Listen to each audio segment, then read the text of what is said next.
Olá, caro estudante, seja muito bem-vindo à segunda aula da disciplina História e Cultura Alimentícia de Minas Gerais. É um prazer estar aqui com vocês. Meu nome é Audrey Andiara, sou graduada em Nutrição pela Universidade Federal de Ouro Preto e mestre em Ciência da Nutrição pela Universidade Federal de Viçosa. Além disso, sou servidora do Instituto Federal do Norte de Minas Gerais, no cargo de nutricionista. Vamos continuar nossos estudos falando das particularidades das regiões de Minas Gerais.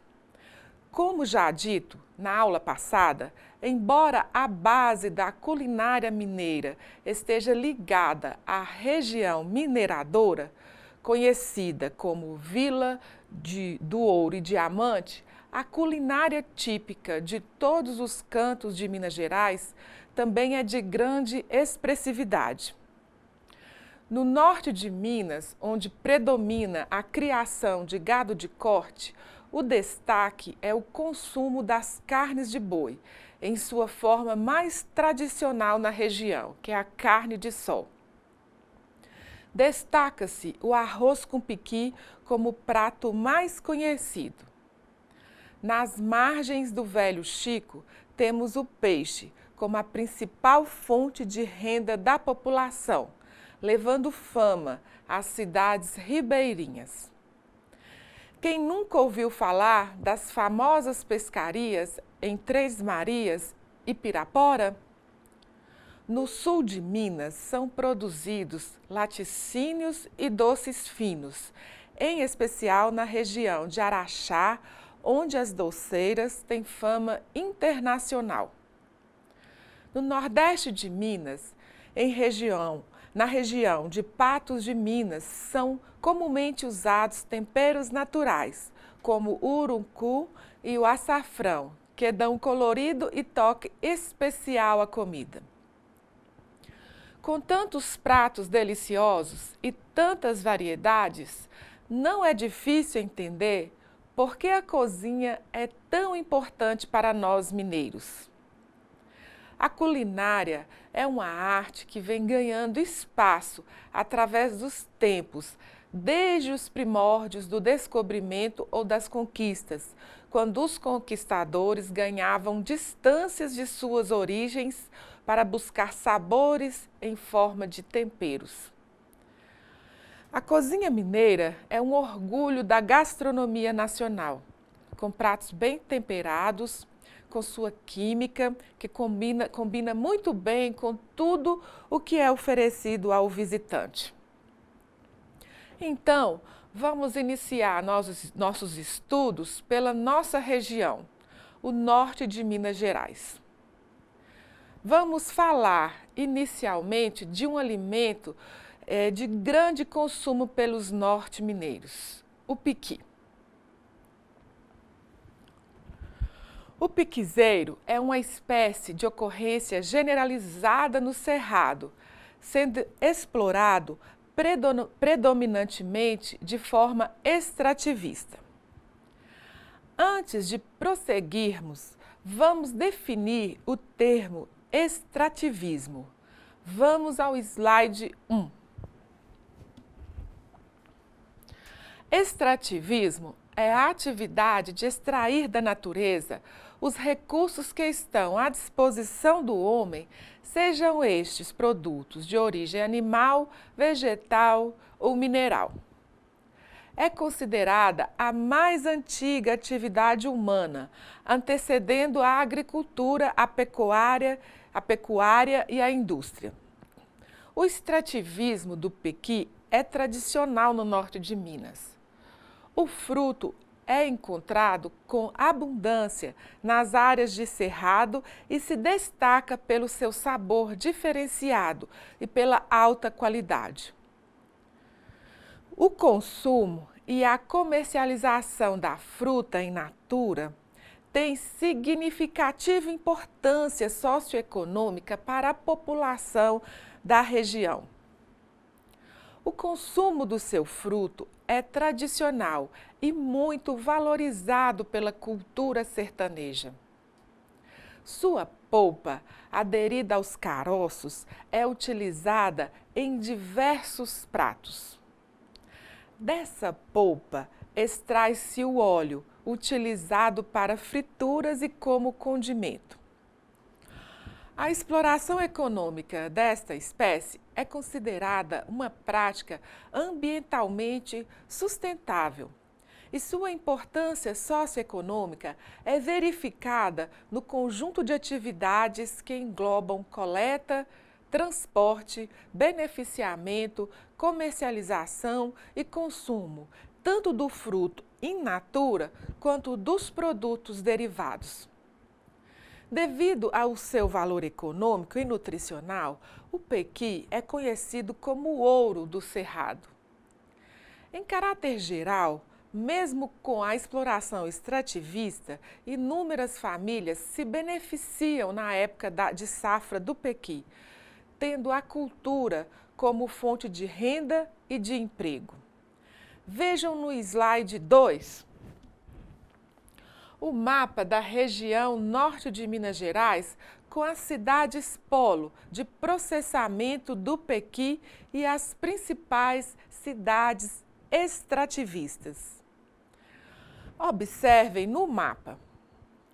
As cidades identificadas como agentes-chave são as principais cidades extrativistas que se destacam por possuir instrumentos organizacionais voltados aos frutos do cerrado e por sediar as indústrias processadoras.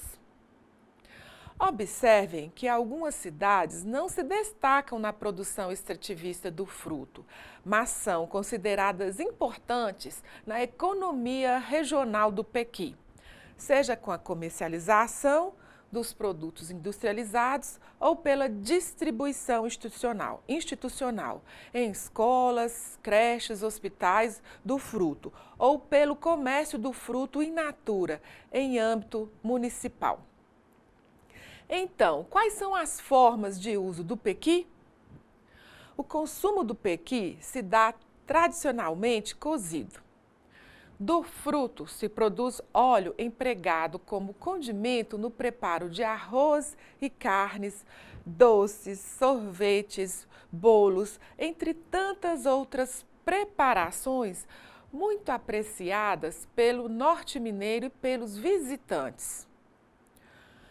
O nome pequi tem origem tupi, sendo pi significa casca, pele e qui, espinho. Devido às muitas regiões em que é nativo, recebe diversas denominações. Vou falar algumas: pequiá, pitiá, piqui, pequi do cerrado, saco de bode, amêndoa de espinho, amêndoa do Brasil, piquiá bravo, entre outras denominações. Esse fruto tem grande importância nutricional para as populações mais carentes. Agora vejam no slide 3 a ilustração desse fruto. O mesocarpo interno, ou seja, a polpa, é uma das partes comestíveis do pequi, rica em óleo, de cor amarelada alaranjada e aroma característico do fruto. Quando in natura, a polpa do pequi é tenra e não apresenta a atratividade que possui após o tratamento térmico. O endocarpo do fruto é mais rígido, lenhoso e conhecido pela alta concentração de espinhos. A castanha do pequi permanece alojada no interior do endocarpo, assim como a polpa também é comestível. A castanha possui tamanho reduzido e coloração esbranquiçada.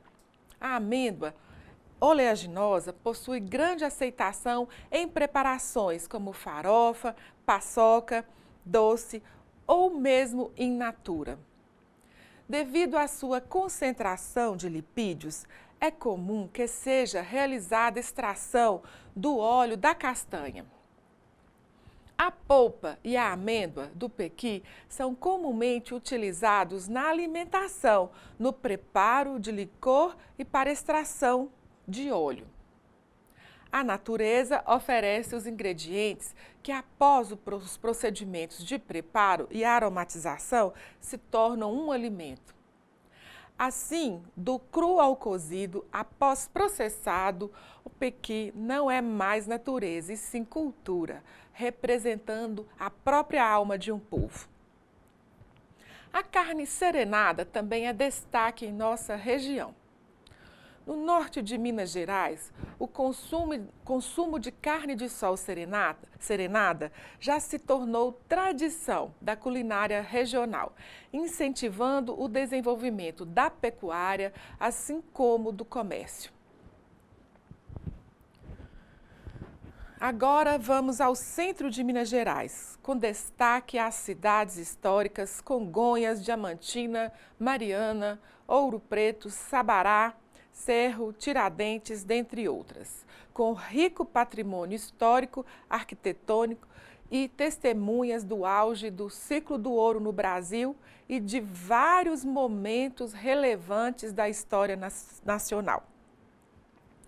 As influências portuguesa e africana criaram, a partir dos produtos locais, inúmeros pratos emblemáticos, tais como o tutu de feijão, o feijão tropeiro, o leitão à pururuca, a couve, o ora pronobis refogados, o pão de queijo, dentre tantos outros, além da tradicional cachaça.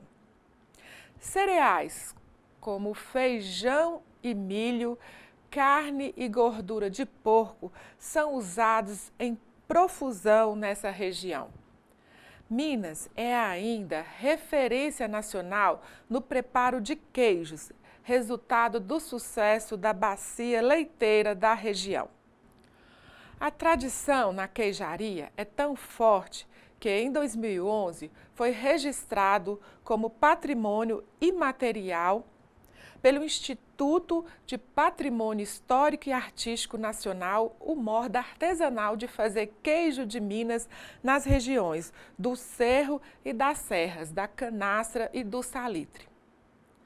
Segundo o parecer, que faz parte do processo, os queijos artesanais de Minas, produzidos a partir do leite cru, compõem um conjunto simbólico abrangente e complexo, que é tradição e tradução da terra e da cultura das Minas Gerais.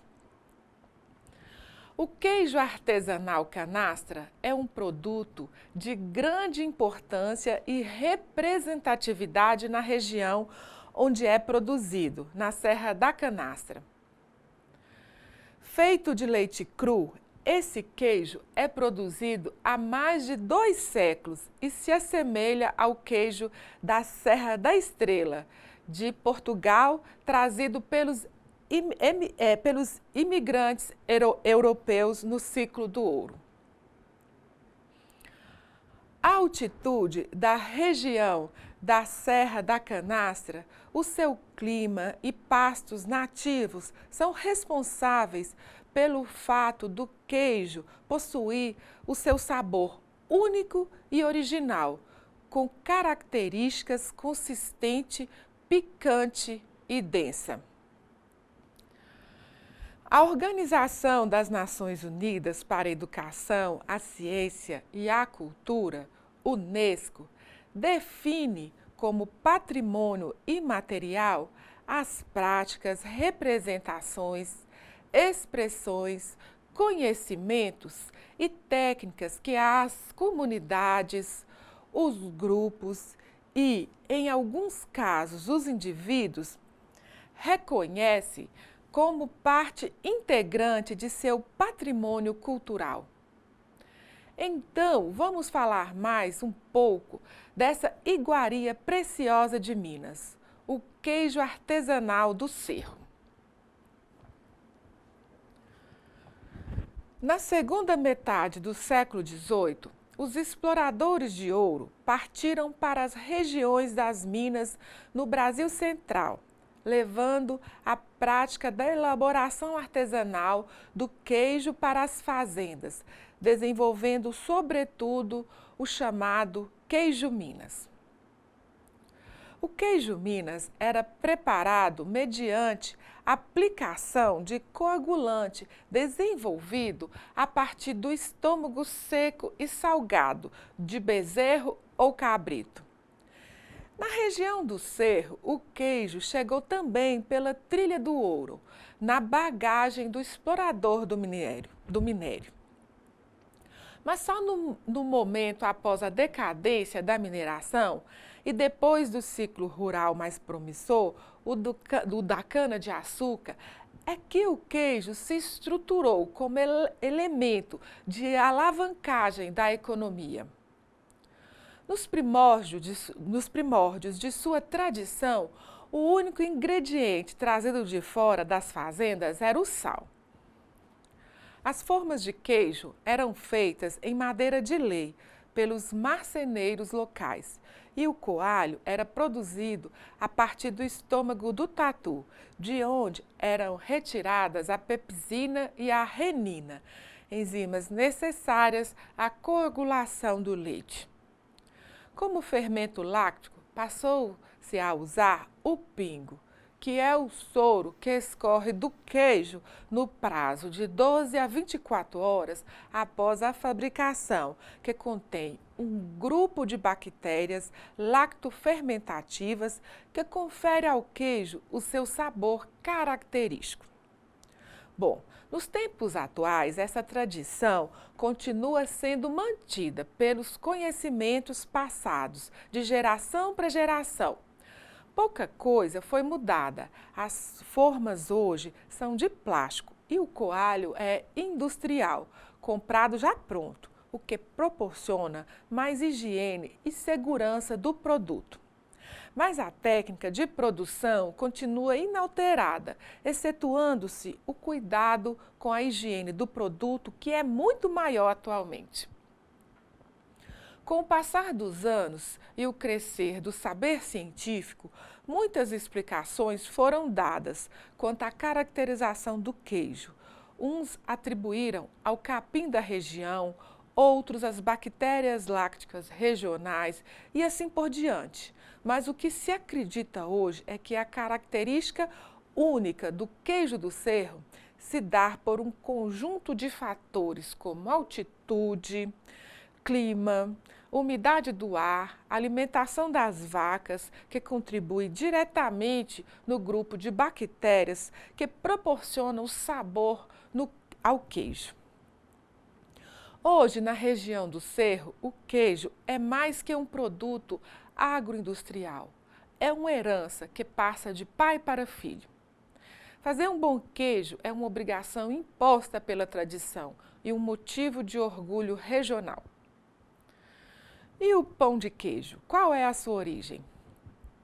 O pão de queijo surgiu nas fazendas no interior de Minas Gerais e hoje é um produto reconhecido como típico da culinária mineira. Alguns historiadores consideram que o biscoito de polvilho tenha sido o precursor do pão de queijo por volta do século XVIII. Com mais de 2 séculos de existência, a origem desse produto é imprecisa. De acordo com pesquisadores, existem indícios do seu surgimento no noroeste de Minas Gerais, em consequência à criatividade dos escravos de origem angolana no aproveitamento das sobras dos ingredientes da cozinha colonial. Há ainda quem cite o Triângulo Mineiro e a Zona da Mata como berço do pão de queijo.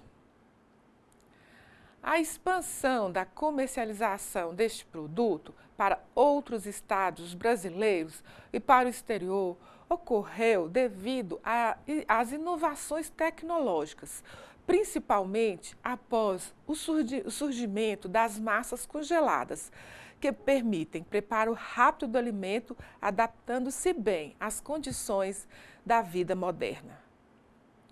Mas a terra do pão de queijo é também terra de outros sabores. tão característicos que falam não apenas de quem é o mineiro, mas também refletem uma série de usos e tradições. Digo isso porque nenhum outro produto artesanal ou até mesmo industrial consegue ser tão democrático e apreciado como os doces e as quitandas produzidas em Minas Gerais. Os doces confundem-se com a história da colonização brasileira e, a partir do ciclo da cana-de-açúcar em Minas Gerais, eles ganharam uma infinidade de formas e texturas, dificilmente encontradas em qualquer outro lugar do planeta. As frutas e castanhas se tornaram compotas, geleias, doces de barra, doces em pastas e cristalizadas, balas e docinhos de festa, cocadas, pé de moleques de todos os tipos, quebra-queixos, pirulitos, balinhas, caramelos, paçoquinhas e amendoins açucarados. Na falta de acompanhamento, o açúcar virou algodão doce e rapadura. Também em Minas, os legumes e as raízes não ficaram de fora. Temos doce de abóboras, de batata doce, e nem mesmo os animais foram excluídos, com as geleias de mocotó de boi e os ovos com a baba de moça, dentre outros. São várias as regiões e cidades do estado de Minas Gerais que são lembradas por suas doçuras, como é o caso de Araxá, Poços de Caldas, Salinas e Carmo do Rio Claro, com seus cristalizados. Esta última, por seus doces esculpidos e bordados como verdadeiras obras de arte. Observem na ilustração no slide 4. Ponte Nova, São Bartolomeu, São Gonçalo do Pará, São Lourenço, Moeda, Machado e Poços de Calda, com seus doces em pasta e barra, especialmente a goiabada cascão, as bananadas, pessegadas, figadas, marmeladas, laranjadas. O marmelo, fruta de origem francesa trazida pelos portugueses, nos remete ao Cerrado Mineiro e ao sertão. E em São João do Paraíso fica a capital brasileira da marmelada artesanal. Também no Cerrado e no sertão, os doces de rapadura pura, batida ou de tijolo, rapadura misturada com frutas e coco, além dos pés de moleque, mocotós e chouriços, constroem a identidade das comunidades locais. São muito produzidos em cidades como Jaíba, Pirapora, Montes Claros e toda a região. Ainda no norte, inusitados doces de maxixe, que se parece com doce de ameixa preta, e o doce de jiló, contam um pouco a história das cozinhas de Januária. No sul de Minas Gerais, o marolo ou araticum, em calda ou em pasta, define os sabores de Paraguaçu e entorno, e os pés de moleque se tornaram sinônimos da cidade de Piranguinho. Já a cidade de Pedralva, os docinhos de festa identificam as festas religiosas da região, preservando as tradições com seus cones de coração fabricados um a um por centenas de mãos voluntárias. Vocês conhecem o marolo ou araticum? Vejam no slide 5. O araticum do cerrado é uma fruta nativa do cerrado brasileiro, popularmente chamada de marolo, cabeça de negro. O nome araticum vem do tupi e significa fruto mole. A árvore do araticum do cerrado é chamada de araticunzeiro e pode atingir até 8 metros de altura.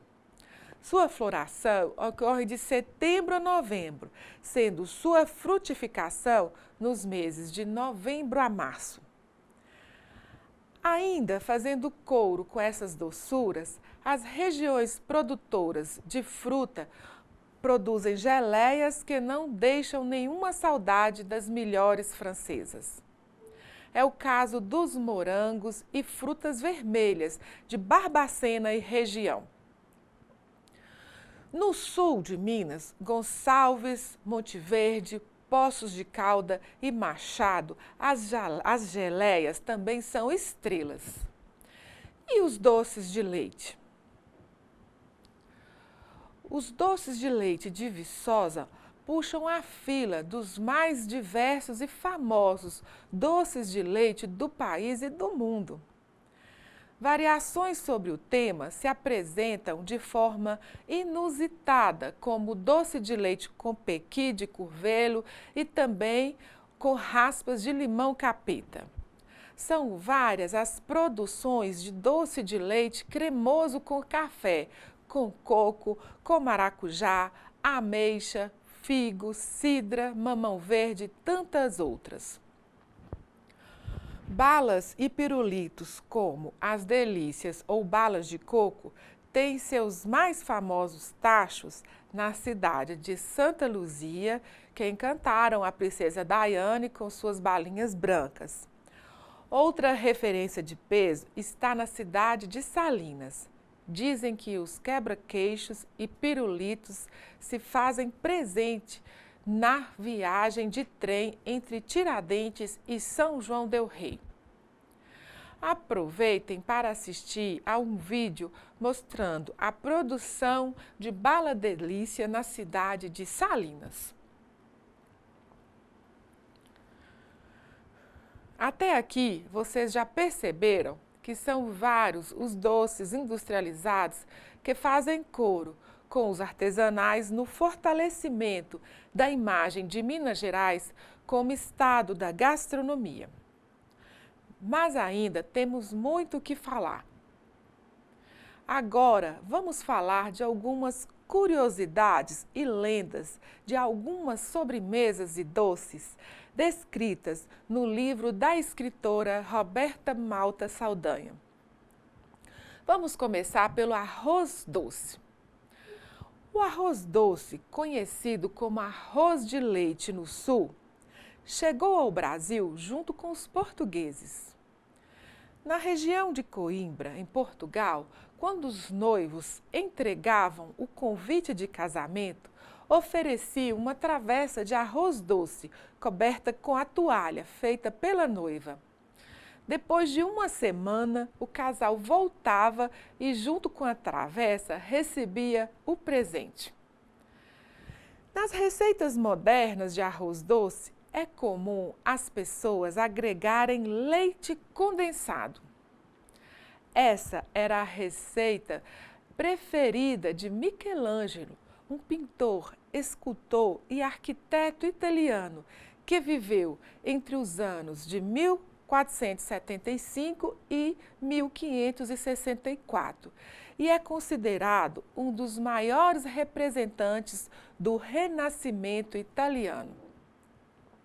O arroz doce era também a iguaria predileta de Luís IX, comumente chamado de São Luís IX, rei e patrono da França, que saboreava o arroz doce mesclado com amêndoas e polvilhado com muita canela várias vezes ao dia.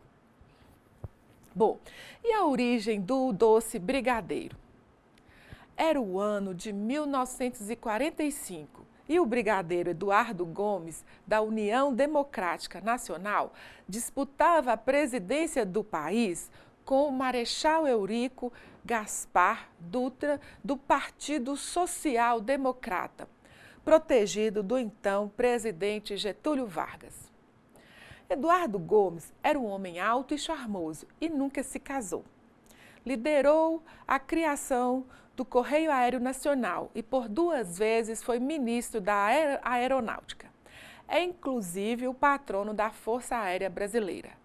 O slogan de sua campanha era: "Vote no Brigadeiro, que é bonito e solteiro". As mulheres que o apoiavam resolveram criar um docinho para arrecadar fundos para a campanha.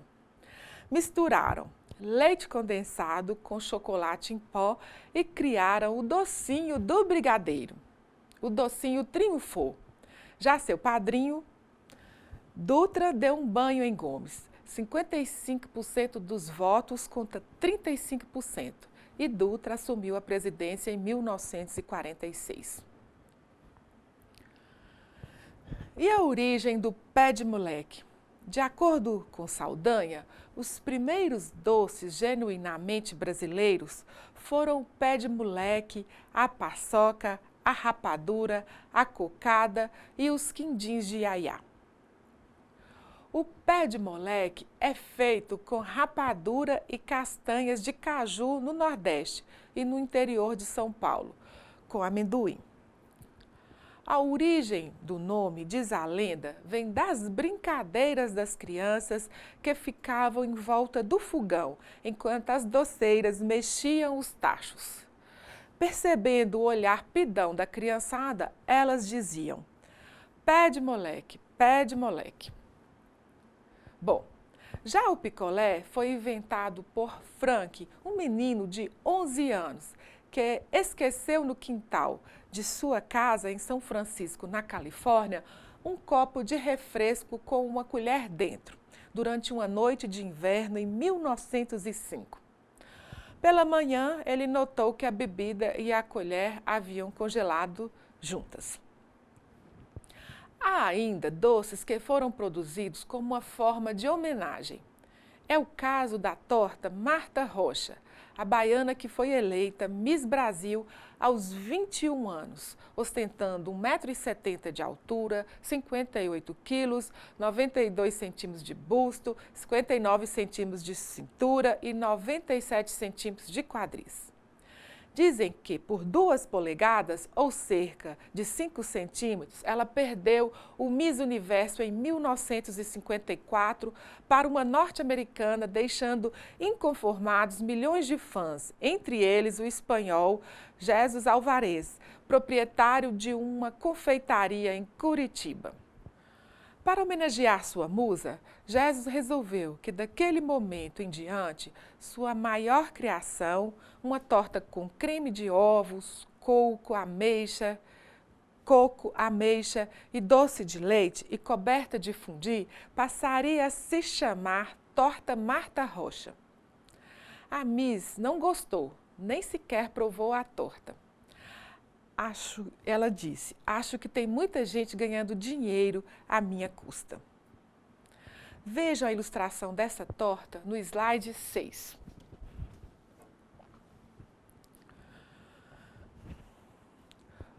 O livro da Roberta Malta Saldanha faz um passeio pela confeitaria do Brasil e do mundo, através dos tempos, revelando as histórias que existem por trás de cada uma das 100 receitas de doces selecionadas pela autora. É o caso do doce de leite, muito popular na culinária brasileira, mas que tem origem na Argentina colonial. Então vamos a outra história, a da origem do doce de leite. Era o ano de 1829 e a Argentina vivia uma guerra civil. Lutando em lados opostos estavam os generais Juan Manuel de Rosas e Juan Galo de Lavalle. O governador de Buenos Aires, Rosas, estava prestes a assinar um tratado de paz com seu inimigo Lavalle. Haviam marcado um encontro na fazenda do governador. Lavalle chegou ao local e, não vendo ninguém, deitou-se na cama de Rosas e adormeceu. Natália, cozinheira de Rosas, preparava uma lechada para o lanche, um leite com açúcar fervidos juntos, bebida muito tradicional na localidade. E ao se deparar com Lavalle, dormindo no lugar de Rosas, saiu correndo em busca de ajuda, temendo um confronto. Ela largou a panela no fogo e, quando voltou, encontrou um creme grosso com cor de caramelo. Tinha inventado o doce de leite. E com tantos pratos deliciosos e tantas variedades, não é difícil de entender porque a cozinha mineira é tão importante. A cozinha mineira é um orgulho da gastronomia nacional, como já foi dito, com pratos bem temperados, com sua química que combina muito bem com tudo que é oferecido aos próprios mineiros e aos visitantes. Chão de cimento queimado, fogão construído a partir de técnicas tradicionais, quando não feito a partir dos cupinzeiros que surgem nos pastos ou de latões embutidos nas grossas paredes de adobe. Linguiças ou carnes defumadas, dependuradas, chaminé ativa, fumaça subindo pelo céu, avisando com seu aroma típico da roça que há quitandas ou comidas de angu esperando os comensais. Não há como não venerar essa raiz cabocla, caipira, que temos nas Minas Gerais e que faz da nossa cozinha uma das mais saborosas do país, recebendo influências que vão dos indígenas aos africanos, passando, obviamente, pelos colonizadores europeus. O português trouxe para o Brasil e para Minas o culto ao sal e ao doce. O indígena pouco se afeiçoou à chegada do sal ao cotidiano brasileiro. Já o açúcar agradou a todos, principalmente quando associado a outro alimento. A farinha com rapadura talvez represente a união do que há de mais brasileiro em nosso solo. Para os sertanejos, um alimento sagrado. Das mãos portuguesas, o beiju indígena ficou mais fino e virou acompanhante dos cafés, das manteigas e dos leites.